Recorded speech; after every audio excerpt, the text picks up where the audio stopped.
Best running back out of TCU since LaDainian Tomlinson. Best running back since, and I don't know if that's saying much, but I'm.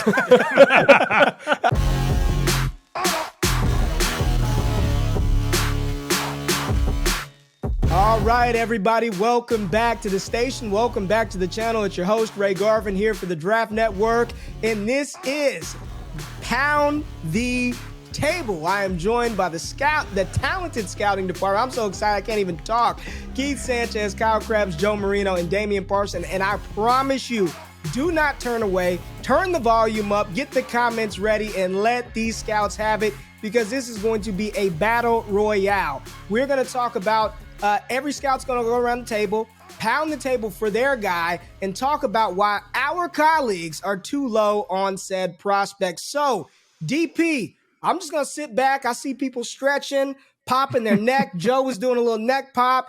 You look around at your scouting contemporaries, these people on the screen, DP, and you see where they've got these prospects graded and ranked. And I know you've seen one that's egregious. So let me know who you want to pound the table for. Make your case as to why all these other scouts are dead ass wrong and you got the prospect. Who is it? Talk to us, DP. Man, Ray, we just passed Thanksgiving, and when I saw where my guy was ranked on Kyle and Joe's board, I'm not going to lie to you, fellas, I probably wouldn't pass the turkey down the table to you, because JSN is a top 30 player, man, and I know he hasn't played this year. The hamstrings had him kind of messed up. But, man, like, this kid he's really good. Like, he's phenomenal. I think about, yes, he's not the most explosive athlete, right? But he does everything well in terms of all the phases as a receiver through the routes, right? You're talking about the release, the route running. He wins quick. And I shout out to Brintley. Brintley threw out the name out there a couple months ago that has not left my mind since. I thought about, and he said, Keenan Allen. You talk about a guy with a release package, the route running, the hands, know how to get open and get open quick, and just work the all areas of the field. Yes, he's not going to be Quentin Johnson. He's not going to run the 4.3, but I don't need him to. I just need him to get open. I need him to catch the ball. And I'm like, I saw him at 42, and my heart was hurting, fellas. I'm like, man, I can't get these guys any food. I can't pass the cranberry sauce to you. We can't do this, baby. JSN, come on. What we doing? All right, Kyle, Joe, listen, you better be glad Thanksgiving is over, because you would get no food from DP. So I've got to allow you both. Joe, you got to respond. Quick rebuttal as to DP's claim that you and Kyle are just far too low on Jackson Smith-Njigba. Well, first, Dame, you can keep all the cranberry sauce, because that ain't for me, brother. I feel like I would need to respond if you didn't already answer it within the first things that you said about Jackson Smith-Njigba. It was the elevator pitch was, he's not that fast and hadn't caught any passes this year, brother. I mean, look, you did it for us, my guy. The first thing you had to say about Jackson Smith-Njigba is the answer. He's got to make a play this year, right? He hasn't done it, and he also just not that dynamic. Kyle? He's making a real hard push here to be the highest ranked guy on Damian's board that isn't even the best player at his own position for any of the years that he's at that school. I mean, between Marvin Harrison Jr. and Chris Olave and Garrett Wilson. I guess that for me is the question, Dame, because you acknowledge the athletic profile is not something that's really going to jump out at you versus some of these other guys. But then you look at the other guys in the room at that Ohio State wide receiver, and there's no questioning the physical talent and the route running ability that does exist here, and he's got great hands. We all remember that one-handed catch he had in the back of the end zone back his first year in, where we're looking down at the roster realizing this guy's got 2 more years of eligibility left. He's still going to be playing there. But he just, that physical profile for me, I like that more inside. I like that more as a slot guy. And I can't really envision drafting in the top 20 when a guy's caught 5 passes for 43 yards this year with the soft tissue issues that he's had. And being a guy who isn't the most electric guy or doesn't have the biggest size and is going to win with his craftsmanship. If I'm going to draft a guy early, I want him to have something I can't teach him. Right. So that for me is the big thing with Jackson that has me respecting his game. I got him 42. But he ain't going to crack that top 32 for me at this point. All right, DP, they beat up on you enough. I like JSN as well, big dog. I like JSN as well. But Kyle, we're just going to stick with you, right? Great. You beat up on my guy DP and JSN. So who is the guy that you are pounding the table for that your scouting contemporaries are just far too low on? Well, we talked about how Thanksgiving has come and gone, and that's all fine and dandy, but every single one of you dudes is getting coal for Christmas for this one, because this is some nonsense. Brian Branch ranks 17th, 29th, 22nd, and 31st from the other guys on staff. He's 10th on my board. This dude can ball. How many other safeties do you know in college football the last 2 years playing in the SEC have 15 tackles for loss and 3 sacks, but have also defended 17 passes? He's making plays in coverage. He's winning football games against Ole Miss. He's passing up the game-winning touchdown pass down in the red zone. He's shooting gaps. Safeties, I know it's not a premium position, but if you ignore premium position and you stack his resume and the talent that he has in executing the role that he plays as that nickel /star/ hybrid safety type for Alabama, ain't no way this dude's 22nd or 29th in this year's class. He's a much better football player than that. So just remind me everybody's address so I can box up the coal and send it out everybody's way here in a couple weeks. Kyle, who had him lowest? Which one of these jokers had him at 29? Who was it? Who had him at 29, Kyle? Do we know? I want to put Mr. Sanchez had him 29. Keith, respond, Keith. Answer let your me sins. explain, because all this makes sense, right? Brian Branch reminds me of Xavier McKinney, and which is a good thing, because I love Xavier McKinney coming out. I think they have a very similar role in this Alabama defense, that star role, being linebacker at some points, being a deep safety, playing regular safety, and nickel. So I appreciate everything Brian Branch has done as a college football prospect for the University of Alabama. But one, I couldn't get rid of the Tennessee game, right? Like, that was hard to shake the Tennessee game for me, man. It was tough. And then secondly, Xavier McKinney, he went in the top end of the second round. So that was the reason why I had him in that late 20-ish type range. But I will say this. I'm with KC, with Kyle Krabs, that in this draft class, Brian Branch is a hell of a football player. All right. Keith, I'll just say this. I don't know if this group is just hungry because we went from Thanksgiving. We had a Christmas analogy. I don't know what's going on. It's just holiday themes all over the place. So I'm gonna just kick it to Valentine's Day. Let's go to Valentine's Day, Keith. Which one of the players do you love that all your other scouting friends here are far too low on? Let's go Valentine's. We did Thanksgiving, Christmas, Valentine's Day. Who is it, Keith? Which one of these jokers is too low on your guy that you love?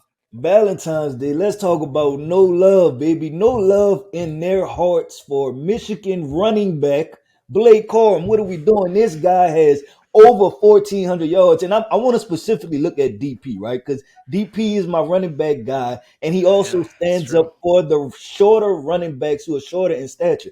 Blake Corum has over 1,400 yards rushing, 18 rushing touchdowns on the season. And let's be completely honest, right? Michigan's quarterback situation is lackluster at best, right? He's running this team to wins. He's the reason why they're in the playoffs. So, man, when I submitted my ballot and I gave Blake Corum, I believe, a top 60 vote. So I'm expecting to see Blake Corum in a top 60. And I had to keep on scrolling, Ray G. I just had to keep on scrolling, man. And my thumb got tired from scrolling, man. And to see Blake Corum at where he was, it was quite disappointing. I said, man, I got to talk to my colleagues about Blake Corum. And DP he talks about being a running back guy. He called you out by name, DP. Respond. He did. And Keith knows I love Blake Corum, man. But what is he? He's 5'8". He's about 205, 210, and he's probably a 4'6" running back, right? So when it comes down to the testing, it's not really going to go well in his favor. And then when you look at it, at the end of the day, he's my guy. But then he misses the game against Ohio State. They put in his backup running back who only had one hand. He ran for over 200 yards. So I don't know, man. All I'm saying is I like Blake Corum. I do. The athletic profile in the build does give some concerns because if you're going to be 5'8", you got to be in the 4'4", 4'5" range at least. He's going to get caught from behind more times than not. Joe, Thanksgiving, Christmas, whatever holiday you want to choose, whether it's 4th of July and with the 4th of July, Lucky with St. Patrick. Where do you want to go with it, Joe? Talk to us, Joe. You know the deal. All right, let's go to the 4th of July here. Right? Why not? Let's set off some fireworks here. And I think what disappoints me about my colleagues and them not having this guy appropriately rated is because I did everything I could to make sure that he was properly rated. I did a presentation on a staff meeting. I talked about him in our Discord amongst ourselves. I did a Twitter video. I did a rant on Draft Dudes. I'm pretty sure I wrote an article. Why don't you guys like Dalton Kincaid, the Utah tight end? What's going on with that? DP, you okay? DP, you're okay. You're all right. You're all right, Dame. But Kyle, you call yourself an irrationally avid fan of nose tackles. Truth is, you're really an irrationally avid fan of tight ends, especially ones just like Dalton Kincaid.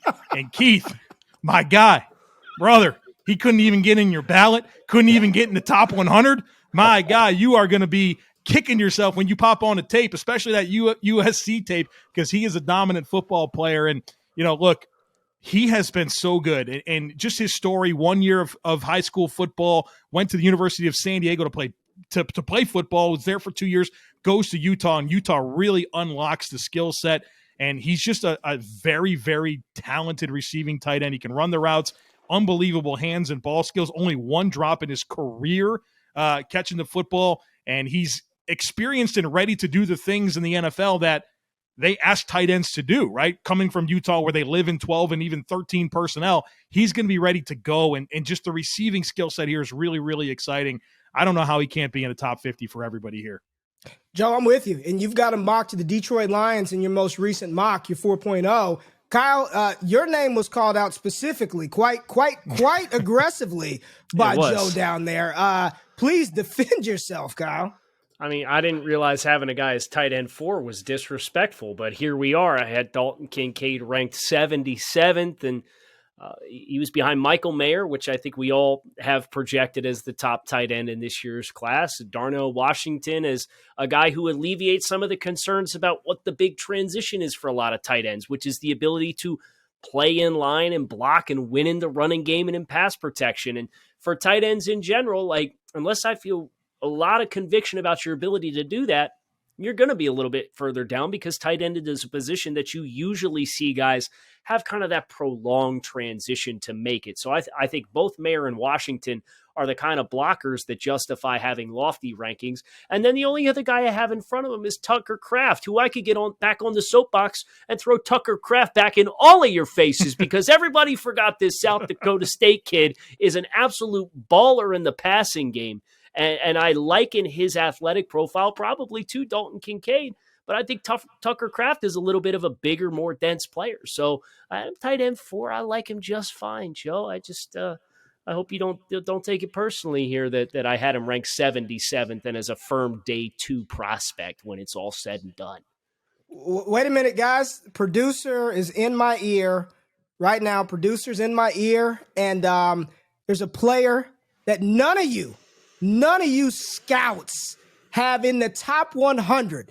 6 foot, 220 pounds, over 1,200 rushing yards this year for a college football playoff team. He's got the speed. He can catch the ball. I'm ashamed of all of you for not having Kendre Miller inside that top 100. So I'm going to give you all a quick moment to respond. Keith, what's your beef with Kendre Miller? Yeah, man, I question and hate to say this as a knock on the kid, right? And he's in my region. I explained him to the scouts. So I'm going to fall on this sword, right? I'm going to fall on this sword for Kendre Miller. I question the explosiveness, right? The overall explosiveness. Did you not watch the Texas game? What are we talking about here? I appreciate it, man. I appreciate it. But listen, there were more than just those couple highlight plays that I had to check out in our evaluation process, watching 4 or 5 games. So I really like Kendre Miller. And then we also have to talk about this, right? The value on running backs, right? We don't typically value running backs unless they check every single box and they put up, these astronomical numbers, and it's just the tape just jumps off and it's something crazy. So that's definitely the reason why respectable Kendre Miller. But, I couldn't put him in the top 100. You ain't even saying it. Keith, Purdue, if we could mute Keith, we need to mute. Get him out of here. DP, really quickly, explain yourself. Kendre Miller, is he good or not, man? Come on, DP. He's good in the limited viewing that I have of him. I haven't done a deep dive yet. Okay. That's why. I haven't done a deep dive. All right. Joe, you got any Kendre Miller thoughts here? No, regional scout Keith Sanchez for TCU didn't inspire me to watch him. So. Hey, everybody just throwing me under the bus now. Kyle, can you help? Can you throw him a life vest?